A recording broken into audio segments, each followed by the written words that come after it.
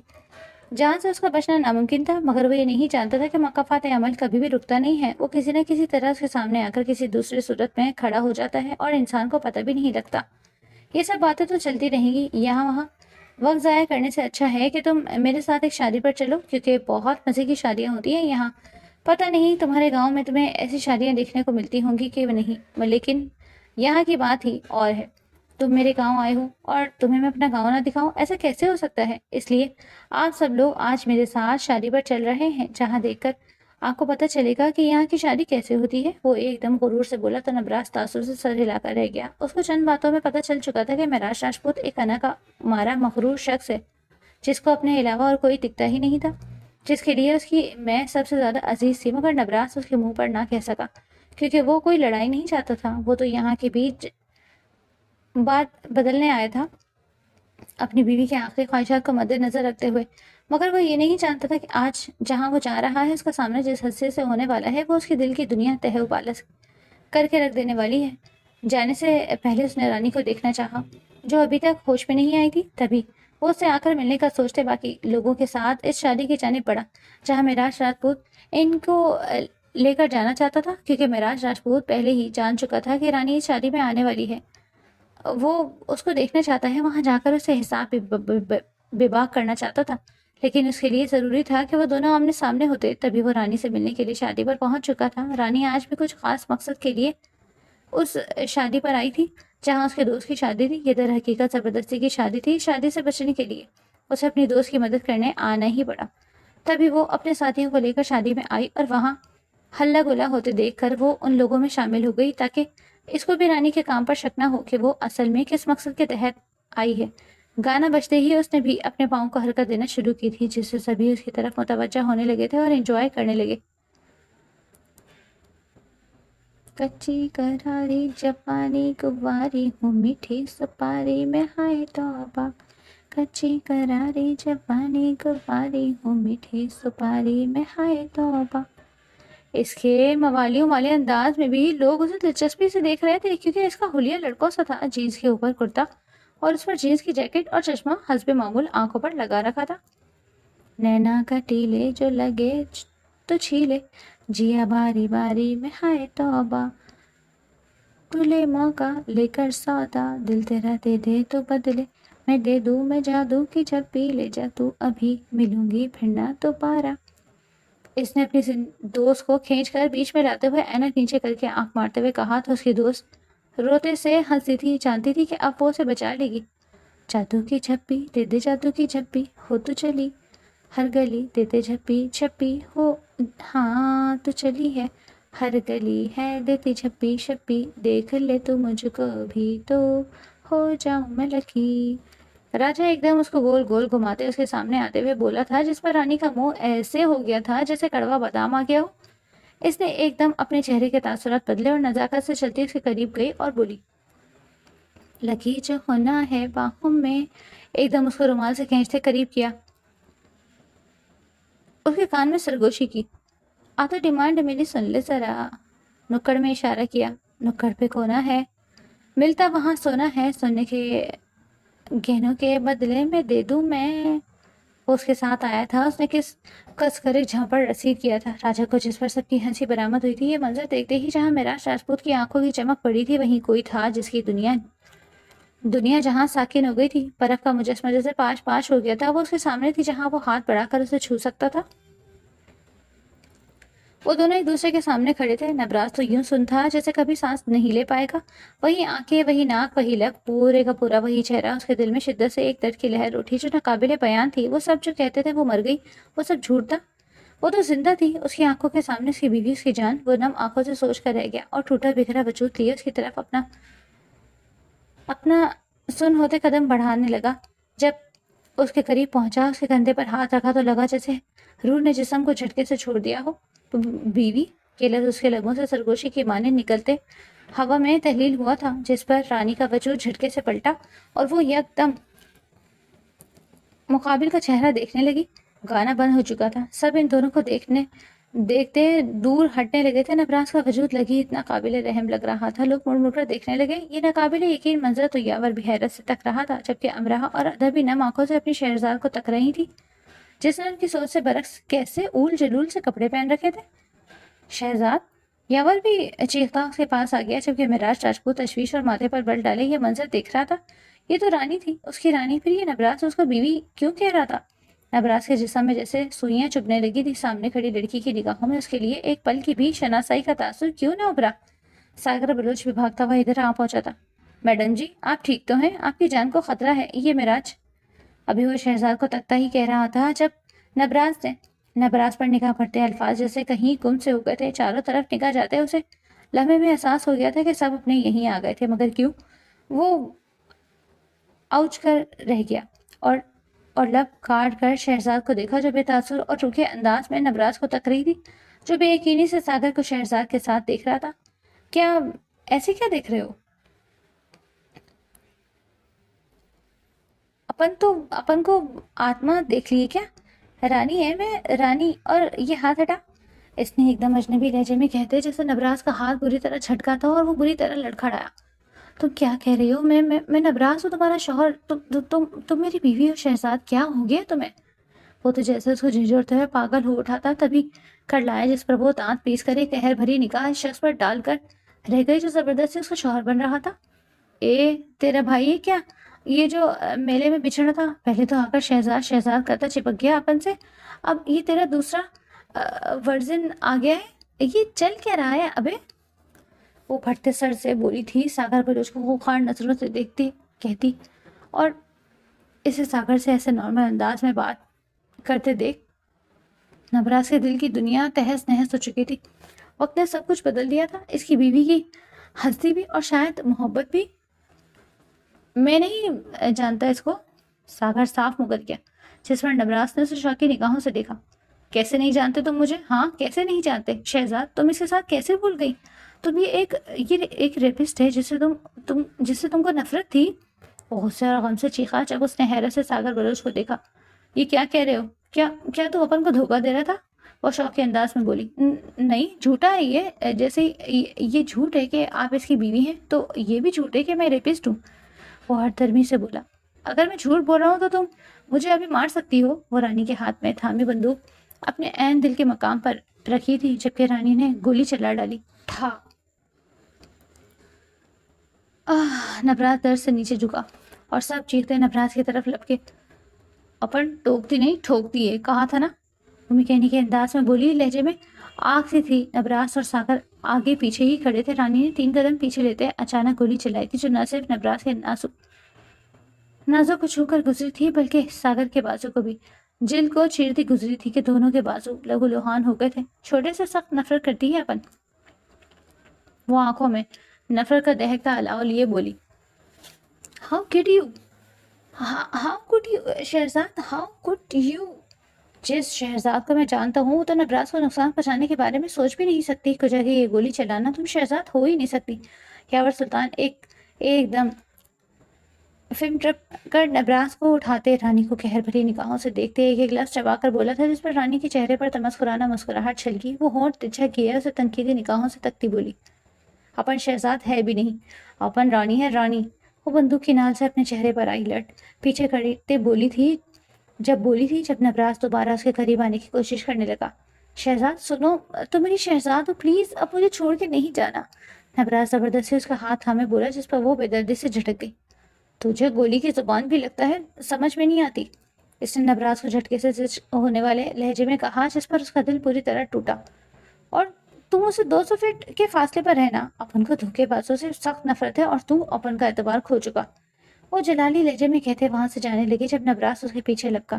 شہزاد تم مجھے چھوڑ کے نہیں جا سکتی شہزاد، وہ چیخ رہا تھا، چلا رہا تھا، مگر رانی کو کوئی رتی برابر بھی فرق نہیں پڑ رہا تھا۔ وہ اس کی شہزاد تھوڑی تھی۔ اس کو کسی پاگل خانے میں بھرتی کراؤ، باہر رہا تو جلدی اپن کا بھیجا خراب کر دے گا۔ وہ جاتے جاتے یاور سلطان کو مشورہ دیتے بولی، جس پر وہ اسے کھا جانے والی نگاہوں سے گھورتا چیخا، پاگل خانے کی ضرورت اسے نہیں بلکہ جاہلوں کے خانے میں جانے کی ضرورت تم کو ہے، بلڈی بھنگی عورت۔ غصے سے بھنکارا تو نبراس نے تڑپ کر اس کے لبوں پر ہاتھ رکھتے نفی میں سر ہلایا اور دوبارہ اس کے پیچھے جانا چاہا۔ مت کہو اسے ایسا، میرا دل دکھتا ہے، اس نے پھٹے دل سے کہا تھا۔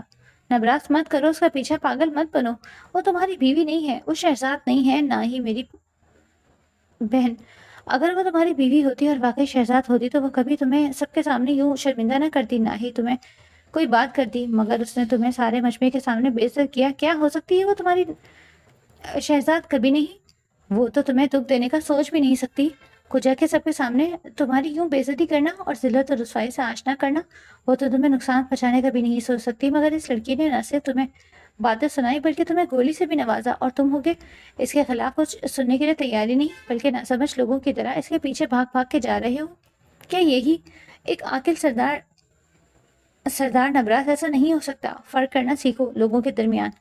وہ اس کو جھنجھوڑتے ہوئے ہوش میں لاتا ہوا بولا تھا، جس پر وہ اس کے ہاتھ جھٹک کر رہ گیا اور اسے حیرانگی بھری نگاہوں سے دیکھنے لگا، اور پھر سب سے بولا، یہ تم کہہ رہے ہو یاور؟ اپنی بہن کے لیے تم کیوں نہیں سمجھتے؟ شاید تم اس کو پہچان نہ سکو، مگر میں اس کو پہچاننے میں غلطی نہیں کر سکتا۔ وہ میرا دل ہے، وہ میری روح سے جڑی ہے، بھلا میں اس کو پہچاننے میں غلطی کیسے کر سکتا ہوں؟ اور جبکہ میرا دل یہ گواہی دے رہا ہے کہ وہی شہزاد ہے، تو پھر میں اس کو برا بھلا کہنے کے بارے میں سوچ بھی نہیں سکتا۔ آج اس نے مجھے گولی سے نوازا ہے، وہ میری جان بھی لے لیتی تو میں اف نہ کرتا، کیونکہ وہ حق پر ہے۔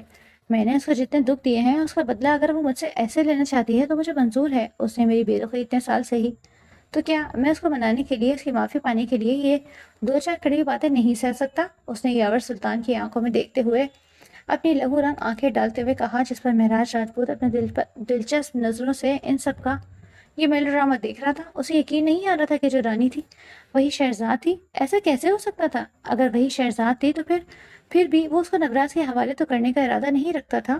اسے جلد از جلد رانی پر اس سے پہلے حکومت کرنی تھی، اور وہ یہ بہت جلد کرنے والا تھا۔ وہ کسی طور پر بھی نبراس سے پیچھے نہیں رہنا چاہتا تھا، نہ ہی اسے گاؤں کی سرداری دینا چاہتا تھا۔ اس لیے اس نے سوچ لیا تھا کہ وہ آج یا کل ضرور رانی کو اپنے بس میں کر لے گا، اس کے اور اپنے مہر لگا دے گا۔ گولی کے شور شرابے سے اس کی متوجہ دلہا دلہن سے مبذول ہو کر ان لوگوں کی جانب ہو گئی، مگر جب وہ لوگ دلہا دلہن کی طرف آئے تو دیکھا کہ دلہن وہاں سے غائب ہو چکی تھی، اور دلہن کے بھاگ جانے کا شور پورے گاؤں میں گونج چکا تھا۔ ان لوگوں کو سمجھ نہیں آ رہی تھی کہ دلہن آخر گئی تو گئی کہاں۔ اس بات پر سخت پریشانی کا شکار تو مہراج راجپوت بھی ہوا تھا، جس نے اس دلہن کا سودا ایک امیر ڈیلر سے کر لیا تھا، اور اب وہاں سے دلہن کا بھاگ جانا اس کے لیے کسی خطرے سے خالی نہ تھا، کیونکہ وہ اس لڑکی کے پیسے لے چکا تھا اور خرچ بھی کر چکا تھا۔ اب اس کو اپنی سانس تنگ ہوتی ہوئی محسوس ہو رہی تھی۔ اس نے ہر جگہ اپنے بندے پھیلا دیے تھے اس لڑکی کو ڈھونڈنے کے لیے، مگر وہ اس لڑکی کو نہ ڈھونڈ پایا تھا، نہ ہی وہ لڑکی اس کو کہیں ملی تھی۔ رانی کو جب ہوش آیا تو اس نے خود کا انجام جگہ پر پایا۔ وہ اس کمرے کو دیکھ کر لمحوں میں جان گئی تھی کہ یہ حویلی کا کمرہ ہی ہوگا جہاں وہ اس وقت مقیم تھی۔ سد شکر تھا کہ مہراج راجپوت کی نظروں میں آنے سے پہلے ہی وہ بچ گئی، مگر یہ زیادہ دیر تک ممکن نہ تھا۔ وہ اس کی نظروں میں نہ آ پاتی۔ سخت پیاس نے اس کے گلے کو بنجر کر دیا تھا کہ اس کے پاس نیچے جا کر پانی پینے کے علاوہ کوئی راستہ نہ بچا تھا، لیکن خوف پر پھیلائے اس کو اپنی لپیٹ میں لیے ہوئے تھا۔ اگر وہ نیچے گئی، اس کا ٹکراؤ مہراج راجپوت سے ہو گیا تو ایسی کئی سوچیں تھیں جو اس کے دماغ پر وارد ہو رہی تھیں، اور وہ بالکل بھی نیچے نہ جانا چاہتی تھی، کیونکہ اس کا جسم پوری طرح خوف سے کانپ رہا تھا۔ وہ الگ بات تھی کہ گلا سوکھنے کی وجہ سے اب اس کو اپنی جگہ سے کچھ کھانا تھا، اور نہ ہی ایک قطرہ بھی اس کے حلق سے پانی کا اترا تھا۔ اب اس کو بہت کمزوری ہو گئی تھی کہ اس کے پاس کوئی چارہ بھی نہ بچا تھا کہ وہ نیچے جا کر پانی پی کر اپنی پیاس بجھا دی، اور اپنی بھوک بھی۔ اس نے ادھر ادھر دیکھا مگر اس کو کوئی نظر نہ آیا۔ امرہ بھی یقیناً یاور کے کمرے میں ہوگی، یہ سوچ آتے ہی ایک ڈر کنڈلی مار کر اس کے اندر بیٹھ گیا تھا، مگر مرتے کیا نہ کرتے وہ خود ہی اپنے لڑک سے قدموں سے بیٹھ سے نیچے اتری اور آہستہ آہستہ بغیر آواز کیے دروازہ کھول کر اس حویلی میں باہر نکلی۔ پہلا امر اس کو اس حویلی میں کچن ڈھونڈنا سب سے بڑا لگا۔ کافی دیر تگ و دو کے بعد وہ کچن ڈھونڈنے میں کامیاب ٹھہری تھی، کیونکہ حویلی میں اس وقت نیم اندھیرا سا تھا، لائٹس آف تھی، چھوٹے زیرو کے بلب بھی تھے جو اس حویلی میں باہر چل رہے تھے اور ہلکی ہلکی روشنی کیے ہوئے تھے۔ کچن میں آتے ہی اس نے ایک چھوٹا سا بلب آن کیا اور آہستہ آہستہ دبے قدموں چلتی فریج کو کھول کر اندر سے پانی کا جگ نکالتی گلاس میں بھر کر اپنے خشک پپڑی جمے لبوں سے لگاتے اس نے پانی گھٹا گھٹ 2